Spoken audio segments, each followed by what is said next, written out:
Hello, everybody. I'm Boyan Stanislavski. I am your host. Today, we're discussing with Ralph Seliger, who is a veteran editor and writer. He contributed numerous times to outlets like The Forward, The Daily Beast, History News Network, The Narrative, Tikkun in These Times, Jewish Weekly, Huffington Post, and Dissent. He's also a famous blogger and editor of the electronic media outlet The Third Narrative, which argues for peace between Jewish and Palestinian people in the Middle East.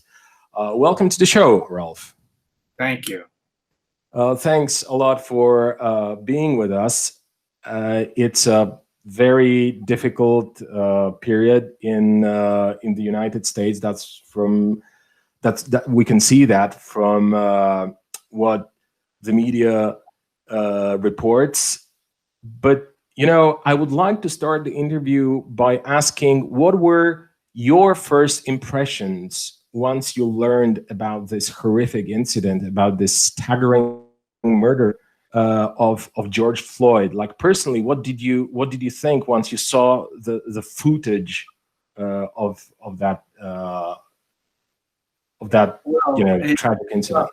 Well, first it was disbelief, and in particular, what could be going through the mind of that policeman, the one in particular who had his foot on the man's neck for such a long time, and with people around him saying, he's having trouble breathing, and then they tell him eventually that he stopped breathing, and he still has his foot on his neck for another 2 minutes. So that was first of all, and of course, for the other police who stood by, one in particular, a person of Asian background who stood back. Two others, I think, were actually involved in holding down Mr. Floyd. Yeah, that was a particularly horrifying scenery, because what is particularly inexplicable to me, almost inexplicable, is that there are these demonstrations, mass demonstrations going on against police brutality. And how does the police respond to that? How does your president respond to that? Is by increasing the brutality, almost instigating terror on their own, on the citizens. And Donald Trump threatening that he's going to use the military, so like he's basically going to invade, parts of the United States, where the protests are particularly intense. How do you what do you make of that? Well, I think you're slightly mischaracterizing things to some extent. I mean, what you have to keep in mind is that the United States has a federal system. Police departments are hired locally. They're probably responding to some state regulations. I mean, state by state. Minnesota's had a particular problem. I mean, Minneapolis, and I don't understand why. Minnesota is one of the more liberal states, but they've had some episodes. I think the last 10 years they've had some of these episodes. But the fact is, police departments have reacted in diverse ways. So there has been some publicity about some police leaders marching in solidarity with the demonstrations. Okay, it was in Flint that I'm thinking of, Okay. in particular with the police chief or police commissioner taking down all the paraphernalia and putting aside the gun and all that and saying, you know what, I'm marching with you. Right. And then in New York, the reaction was not good, I think, even though it's a very liberal city administration. I think our mayor is actually intimidated by the police department here. Not that he's under personal threat, but there was that incident a number of years ago, which is actually quite similar to what happened in Minneapolis, which was the killing of Eric Garner in the New York borough of Staten Island. And in fact, both of them were saying, "I can't breathe, I can't breathe," and and they died. As a result of that, there was in fact a revenge killing against two random policemen who were sitting in a police car, and Mayor De Blasio showed up at the funeral of one of them. As a mayor would generally do, would show up at the funeral of a policeman slain in the line of duty, and while he was speaking, police in the audience got up en masse and turned their back on him. Obviously it was their demonstration, and I think ever since, he's been very, very careful in how he's dealt with the police. He had some criticisms for the killing of Eric Garner, but in the end, that case proceeded very, very slowly. It took several years until Officer Pantaleo was removed from the police force, let alone charged and prosecuted for the crime. And also the comments of Mayor De Blasio, they were not particularly. They didn't seem to be particularly smart, and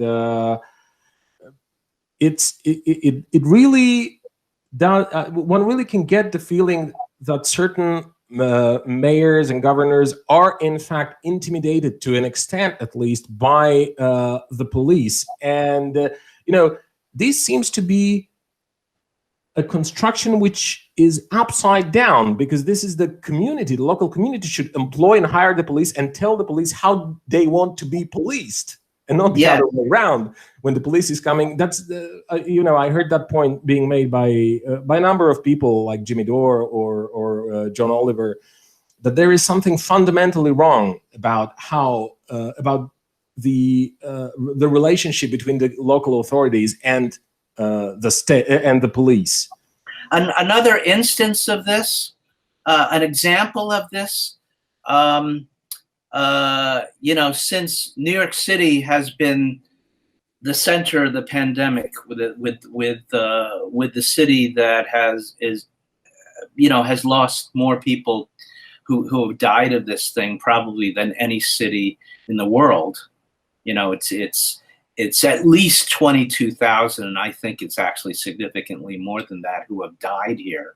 De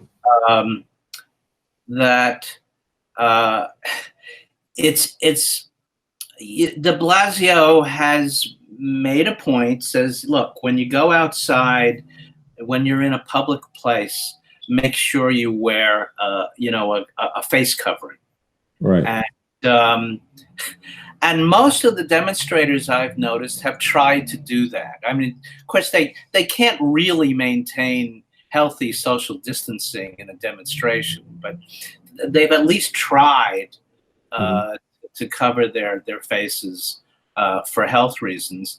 And I've noticed that hardly any of the police are doing the same thing. I mean, for the most part, they're not wearing masks at all. And this is a city regulation.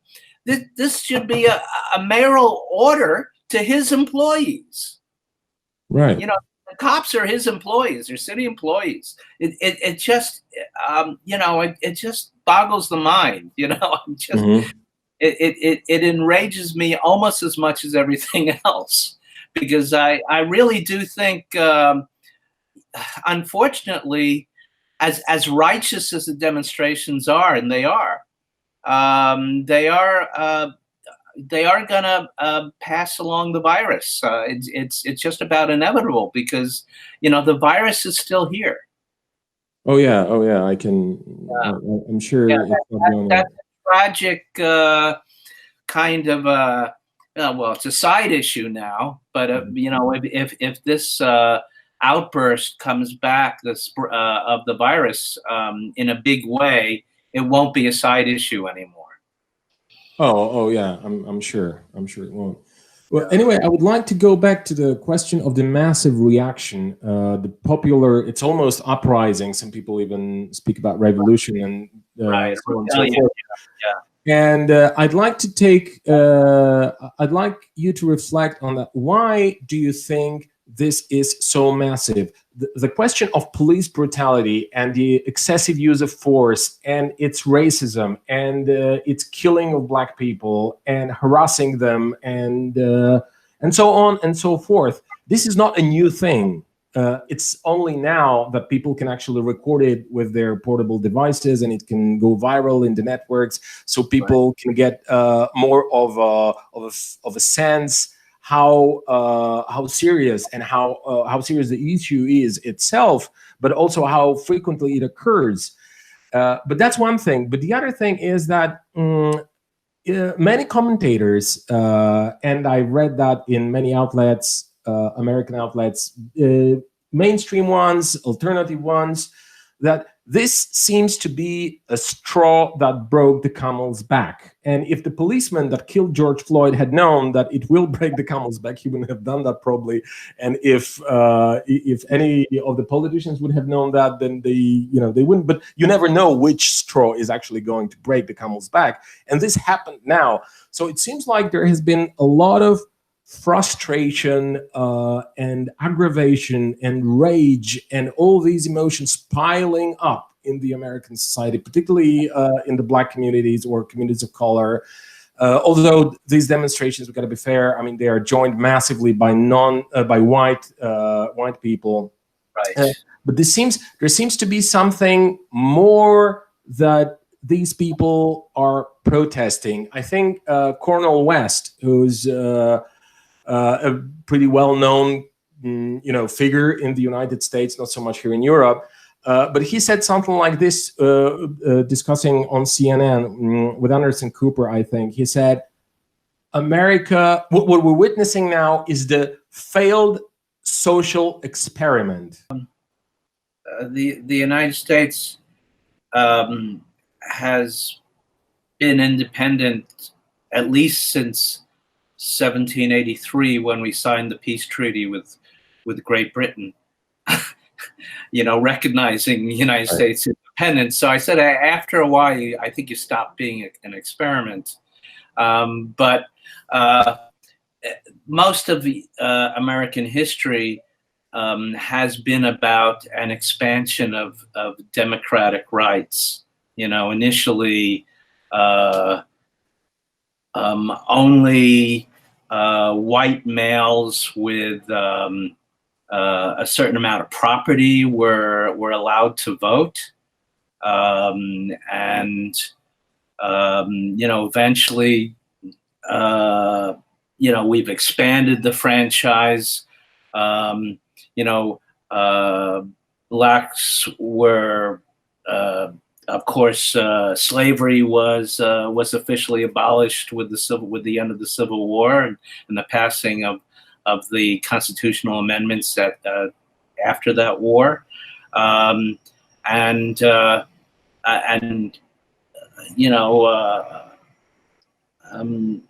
then with the Civil Rights Acts 100 years later in the 1960s, African Americans were won certain guarantees that their right to vote would be protected.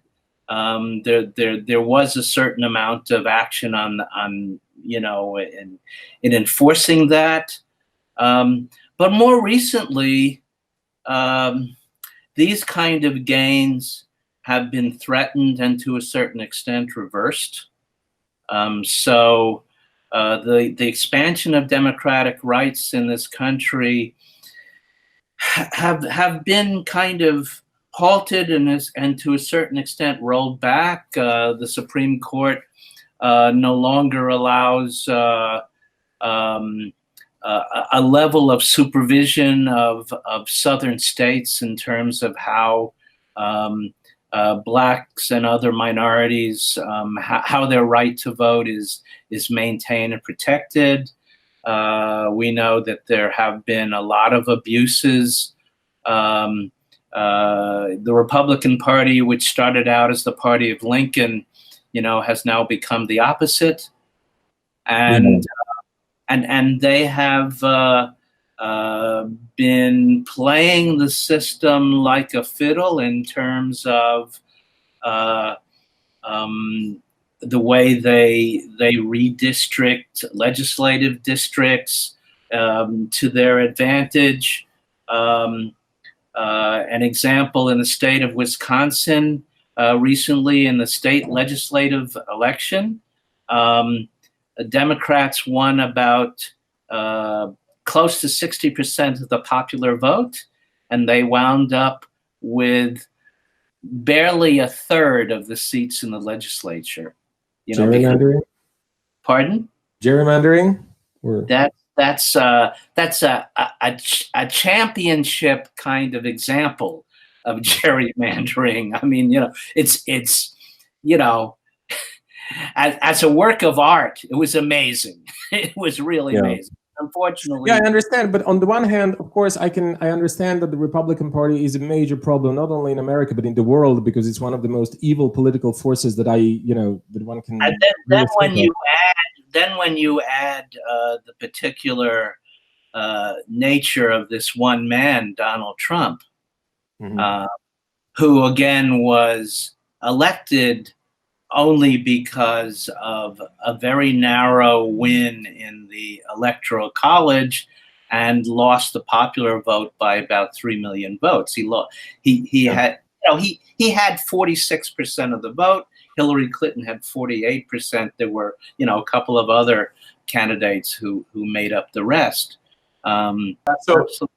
So obviously, I understand that these are problems which are obvious and understandable by everybody. But on the other hand, by people who are interested to any extent in what's going on in America, but also the question of the police and the question of the protests. This seems to be something more of a systemic thing. I mean, something beyond the mandate of Donald Trump or the shenanigans of the Republican Party and the messing up of the voting system and so on and so forth. It seems like there is something going on, which is because the people, obviously, they feel very bitter. And it's not only about the police killing. It's about, at least that's how I explain it, that it's going to be about, their everyday standard of life, the worsening conditions of work, the expansion of the precarious forms of labor, the lowering of wages, all these things that came, with the rise of neoliberalism and developed now and are what we're seeing are pretty much the fruits of that. Do you also have do you share that analysis? I don't know how much I want to lay this to neoliberalism. I mean, we're in a very peculiar time. With the Trump presidency and the pandemic. The pandemic has created an economic crisis as well as a health crisis. Unemployment at the moment is at 1930s depression levels, and we have a federal government which tries to shun its responsibilities to back up the states in trying to help people. I mean, it's the clownishness of Trump in first denying for a couple of months that we were going to have a problem with this pandemic, and then even as the thing was starting, denying it, and even to this day, he keeps on refusing to wear a face mask in public because it's not cool. And it's magical thinking also on his part. And you have it's become part of a political divide because in some parts of the country, if you're wearing a face mask, it marks you as a Democrat. Oh, you know, it's a Republican. You know, it's like it's become that bad. You know, the problem of the greater problem of neoliberalism versus social democracy, or something more further left than that. That's almost besides the point. I mean, you know, because we're at this we're at this crisis that it's hard to imagine. I mean, maybe the background is the issue of how we organize an economy in the first place. So in that sense, we could talk about neoliberalism, but first we've got this crisis. For one thing, you know, the Democratic Party candidate for president, Joe Biden, is, you know, not going to be an opponent of what we usually call neoliberalism. You know, he grew up with this system. You know, but the first thing is to get rid of the particular regime we have in Washington right now. You know, I think Joe Biden will be more open to something approaching radical measures of reform because of the nature of the crisis that we're dealing with. It's like Franklin Roosevelt. You know, Franklin Roosevelt wound up being you know, it wasn't like he was philosophically inclined to expand the reaches of government and help the working man to the extent that he did. But he was facing this national crisis. And, you know, this allowed him to do some fairly radical things. There's a story, I don't know whether it's apocryphal or not, where he's supposed to have met up with Norman Thomas, who was the leader of the American Socialist Party at that time, you know, which did exist. Yeah. Generally, it several elections, it got about 1 million votes. And at one point, it actually had a lot of office holders, mayors, a few members of Congress, sort of its history is completely wiped out of the history. Yeah. So in the 1930s, it still had a certain existence, and Norman Thomas was a well-known public personality. He was the head of the Socialist Party, and Franklin Roosevelt was supposed to have met up with him in some occasion or other and said, "You know, Norman, I stole your program." You know, I don't know whether that event actually occurred, but it does make a lot of sense because Franklin Roosevelt presided over an American kind of social democracy. Okay. You know, compared to Western Europe, it was sort of social democracy light, but it was the beginnings of what could have been a reshaping society more like the most progressive societies in Western and Northern Europe. Yeah, I understand that there are these parts of history of the American labor movement and the American socialist movement, in general the American left, that are, as I said, completely wiped out of the history books. No one even knows about that. Like most people, even educated ones, they cannot even imagine that there was something like American Socialist or American Communist Party, which also used to be an important factor in politics and in social life. Like you know, I want to go back again. I'm still pressing on that issue of you know, the general failure of America, because I heard that from Cornel West, okay, on CNN when he said that it's a failed experiment. I think it's it's pretty correct to point out that we probably have stopped, or you have stopped being an experiment a couple of 100 years ago already. But there's also another important publication which made a huge impression on me. Really, I read that, which is a book by Chris Hedges, who is a Pulitzer Prize-winning journalist and who was kicked out from the New York Times for opposing the war in Iraq. And he wrote a book by the title "America: The Farewell Tour."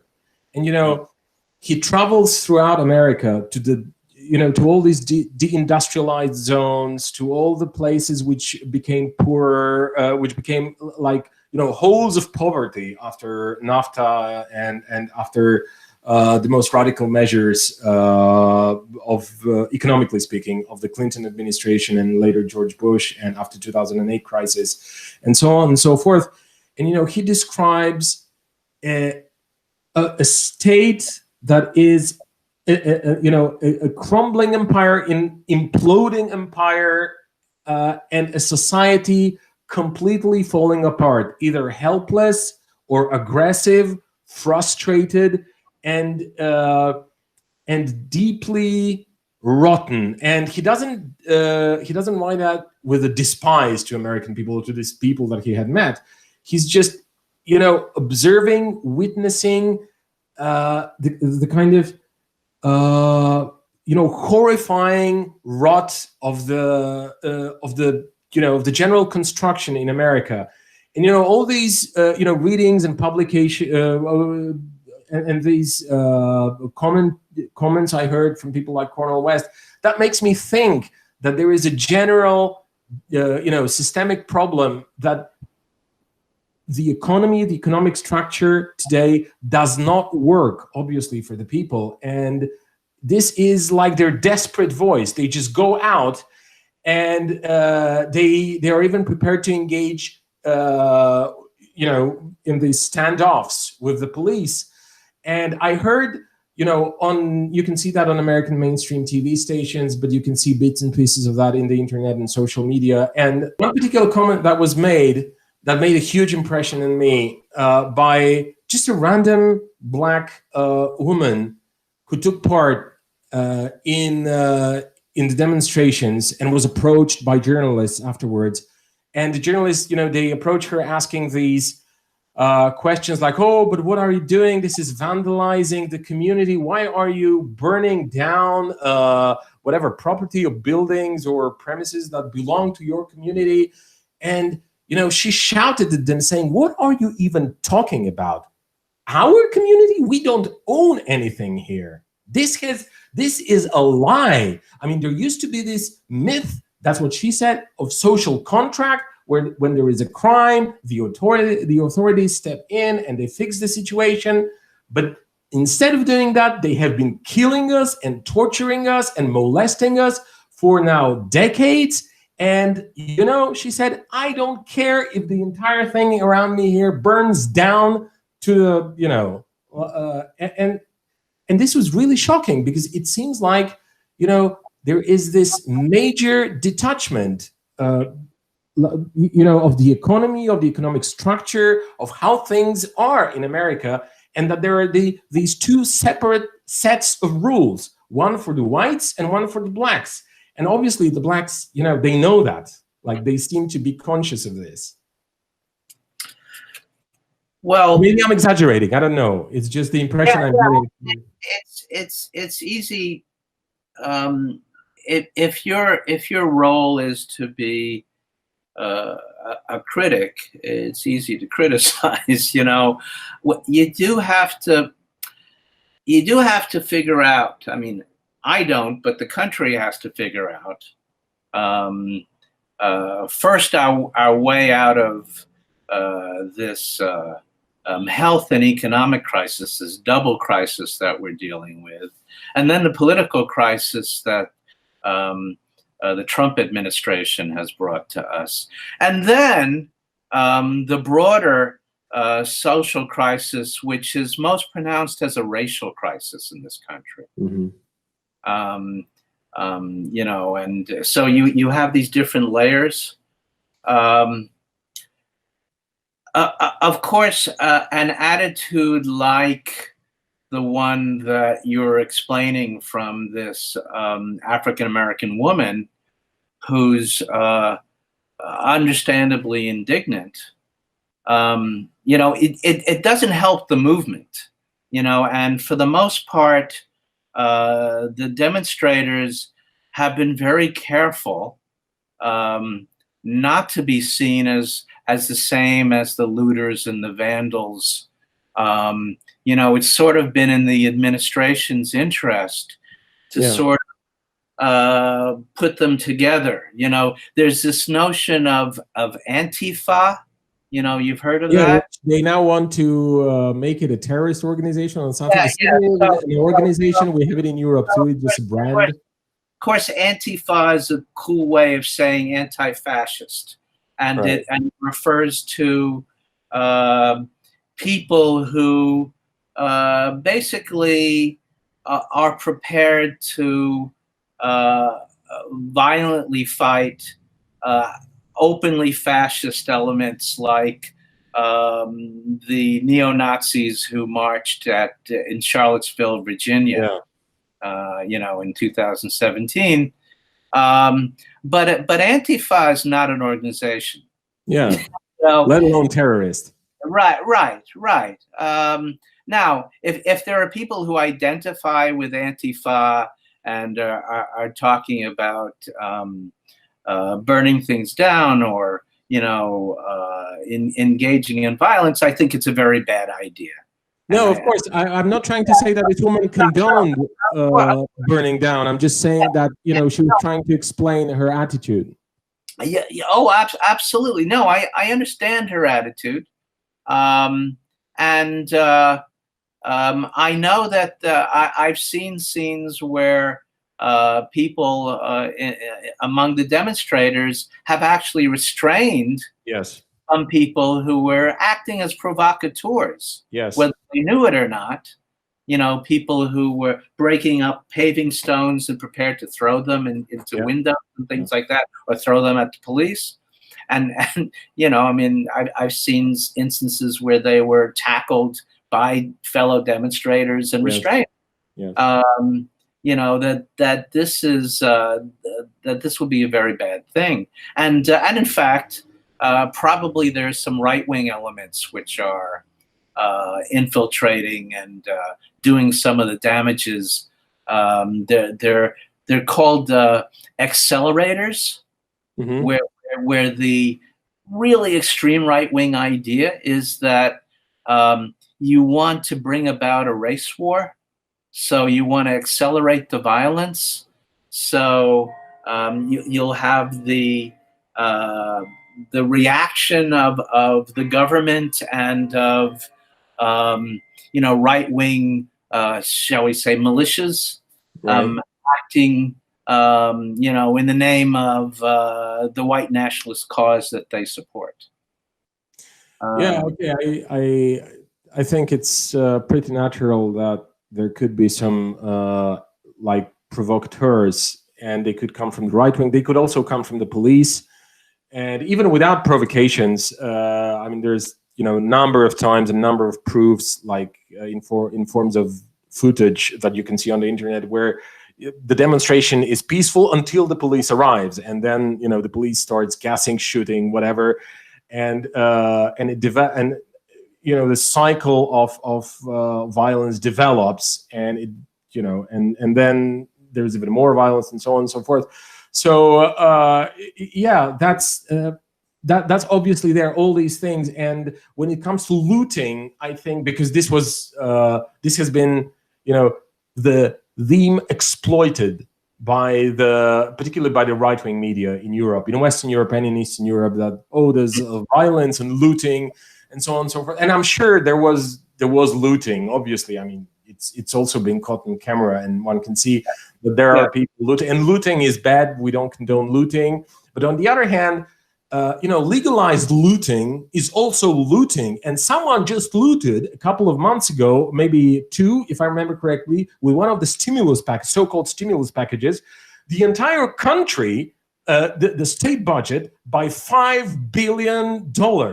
Okay, and and somehow all these journalists that are now so concerned about destructing private property and looting I don't know, shops or stores, electronic stores, whatever, they were not really concerned about that kind of looting. They are just concerned with, some people are sort of using the occasions, using the circumstances to enrich themselves in an illegal way. But then, when you see a person carrying out bags and sacks of gold, you don't go after those who are just, I don't know, have just stolen a TV set or something like this. So what I'm trying to say is that obviously I don't condone looting, but there's got to be some sense of proportion.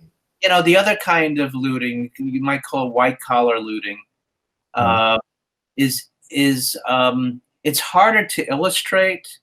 It's a little bit more complicated to describe. There has been some attention focused on big companies, entities that got help from the government relief bills, the big relief bills that have been passed, and shouldn't have, and in fact some of them have been shamed into giving back money. So it's been in the news to a certain extent. But we live in a class system, and we live in a corporate run economy. Yeah. These are the elements that have power in this country, and so they abuse that power.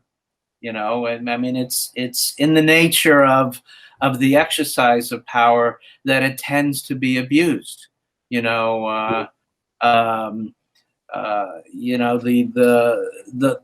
live in these former communist countries which were ruled in the name of a very egalitarian, humanitarian, new kind of society, and were run in a very opposite sort of way. This is a human problem. But what you had to deal with was a one-party police state. What we have to deal with is the power of these corporations, which have to be somehow reined in. And nobody's quite found the right formula yet, or else we would have done it by now. Okay, but are there any political figures or movements or institute or organizations that you could point out and say, oh, look, these people, this person, this group, they are the hope?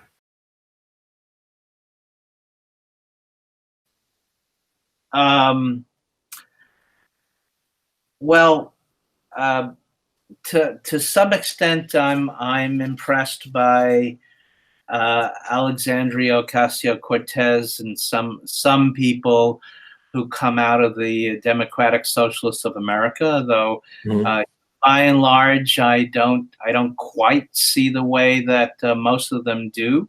But I think there's a lot of intelligence and humanity in somebody like Alexandria Ocasio-Cortez, who is probably an up-and-coming leader. She's maybe 30 now. I'm not quite sure when she's 30 yet. It's hard to say who might really. I mean, look, my candidate for president probably would have been Elizabeth Warren. Who I think has a real grasp on how our economy works, and has sort of analyzed it from the point of view of a legal scholar. In fact, she's an expert on bankruptcy law. She's the one who designed the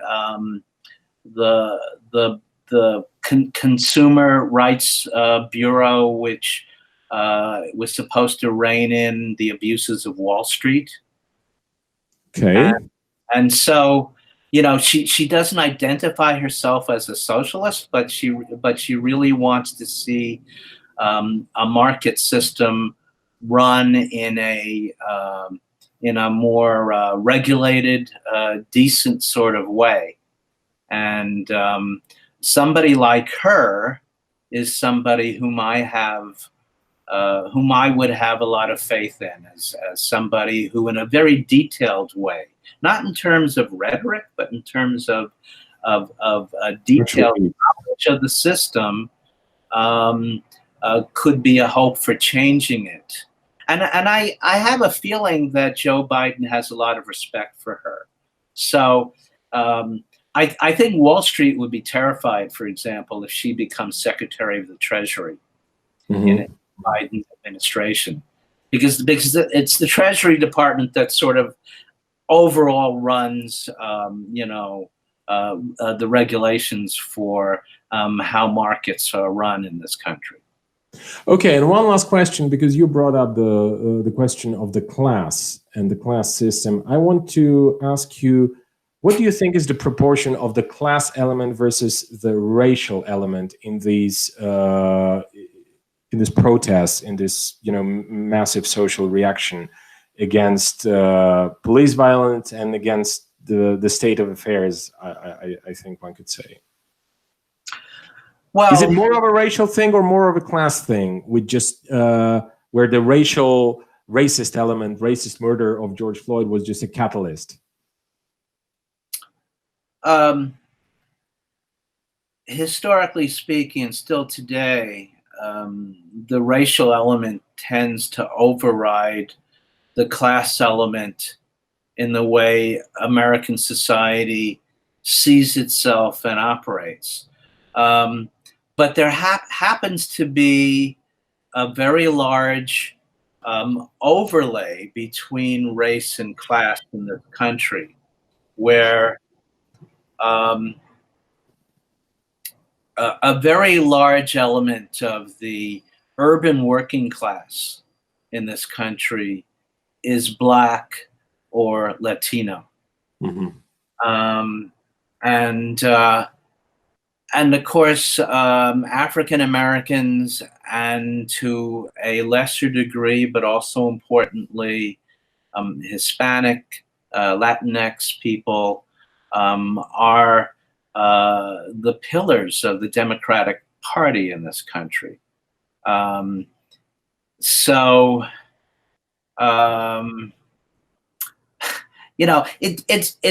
a little hard to put it in. You can't quite put it in terms of European class politics, because I see. Because we don't have historically, those class kind of entities in the same way. But to the extent that the Democratic Party is still the greatest hope for reform, and I still have, insofar as I have any hope, I would think it would come from the Democratic Party.